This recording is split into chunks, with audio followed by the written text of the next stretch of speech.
warm welcome to this video. I guess this is kind of a tutorial, although I'm hesitant to call it that. At least it shows the way I worked on this one. There's not one way to do these things, and as I like to say, scrap the rules in art. But first, a little bit of catching up on this. There are 2 up to 3 gesso layers underneath, then an acrylic underpainting, and when it comes to the snow I'm working on now, 2 already dried layers. Sorry for the angle and that mixing doesn't show well. What also doesn't show is my use of this medium. I'm using water mixable oils, and some of this phase requires a bit of glazing and more fluid paint. Quite a lot of this demonstration is sped up 4 times, as it would otherwise have become too long. When there's something new to comment, I occasionally return to normal speed. Here I'm remolding the snow formations on the right and also correcting their values and tones. By values I mean the contrast levels, the light and dark, so to speak. Here's a list of the colors I mainly use here. Important to mention, I've been following the commissioner's own photo quite closely, as even a good camera tends to exaggerate the contrast levels in this kind of situations. I've lightened some parts of the trees and some parts of the background forests. The commissioner's approval is vital, of course, otherwise the painting is quite loyal to its source. When it comes to the snow on the very foreground, I asked them if it would be alright to add a little drama. Nothing too striking, as the figures are the main thing, but instead the quiet flat snow in the source photo, I wanted to add some wind-blown bumps. If you do this kind of thing, you need to pay attention to where the light is coming from. In this case, it's from the right and filtered by these dream-like trees of snow all around the top. The sun is also very low, so there has to be clear shadows, but done quite subtly, creating some small but important detail. There's a bit more ultramarine, as it has a purplish tint for these shadowy areas. Where there's more light, I usually add some cyan and a bit of burnt umber to mute the cyan.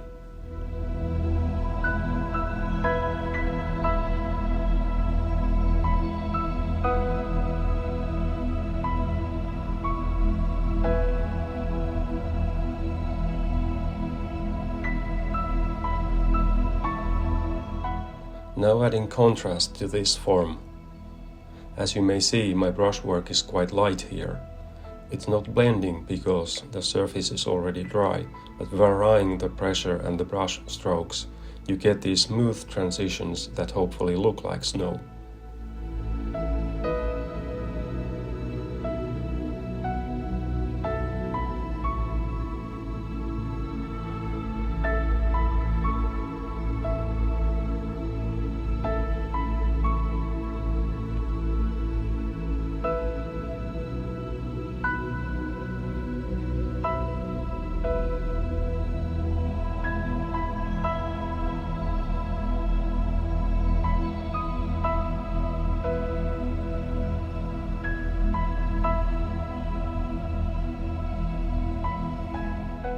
Here too, I need to darken this hole in the snow. It's rewarding to witness the forms really come alive.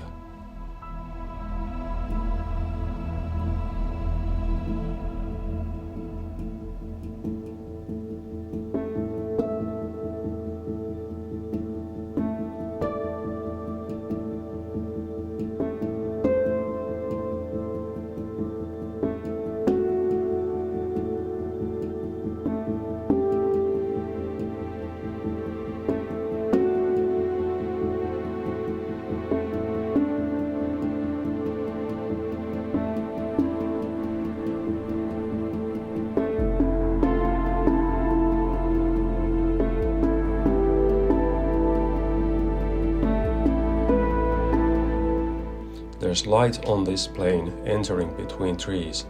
I also need to tidy up the transition between snow and trees. A similar tidying up process is needed here. This part of the slope is also receiving more light, so I'm using more titanium white.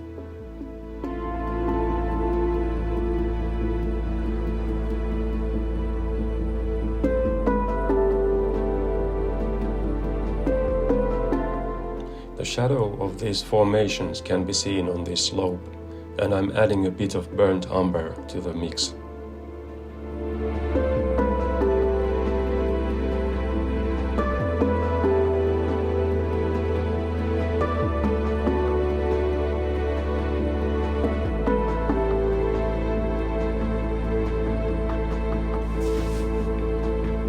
I'm also trying to portray the effects of wind constantly sweeping over the top of this fell, so the snow cover is hardly ever totally plain. This is not fresh powder snow, which you can tell already by the snow-covered trees. The snow is packed quite tight and has also been falling off in large chunks all around. In some parts it looks almost like iced up.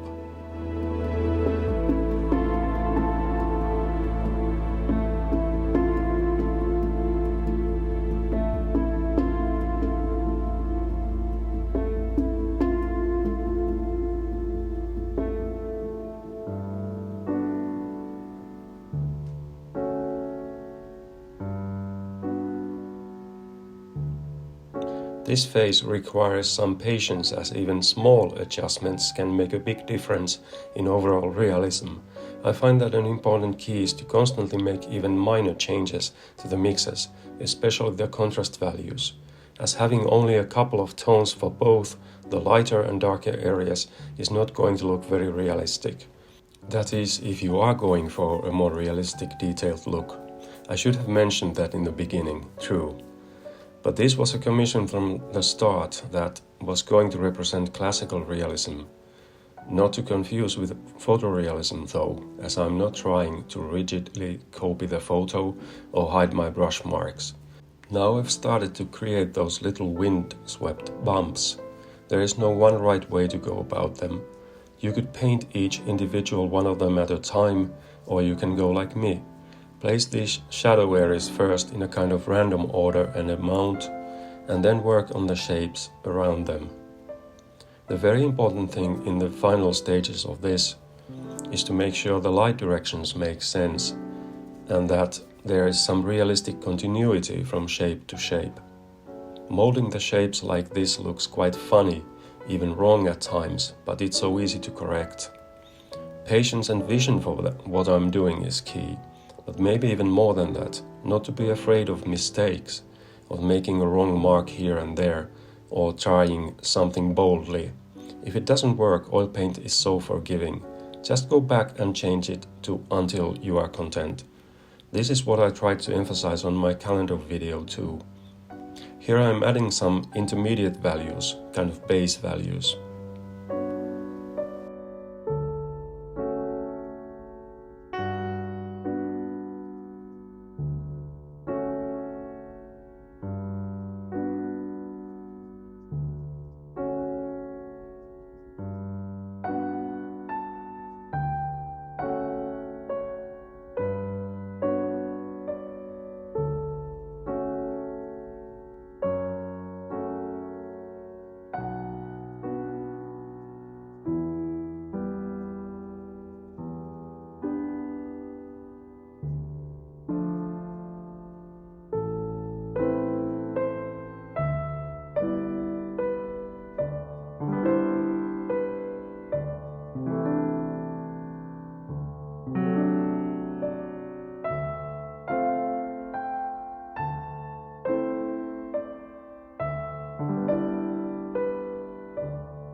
revisiting this shadow area to give it some variation.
Beginning to add the lighter parts of these bumps.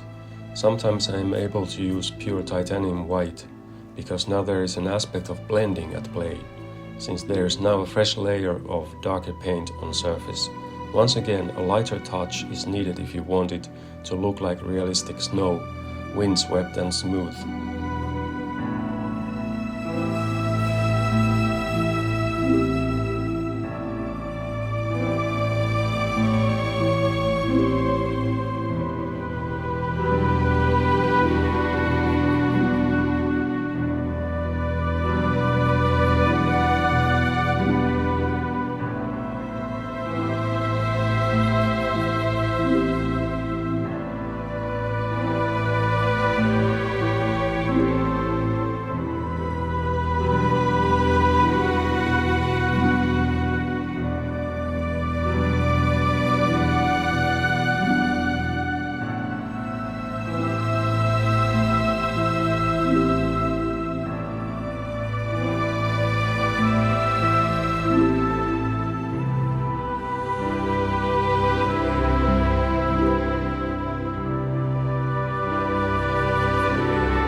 Here I'm making some of the shadow parts longer so they look more realistic, not so steep.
When you have two bigger forms close to each other, it's important to make the transitions logical in value and tone. Of course, nature can be surprising and creative, but in a painting you can always tell when something feels off. It's completely my fault if it's because of my laziness.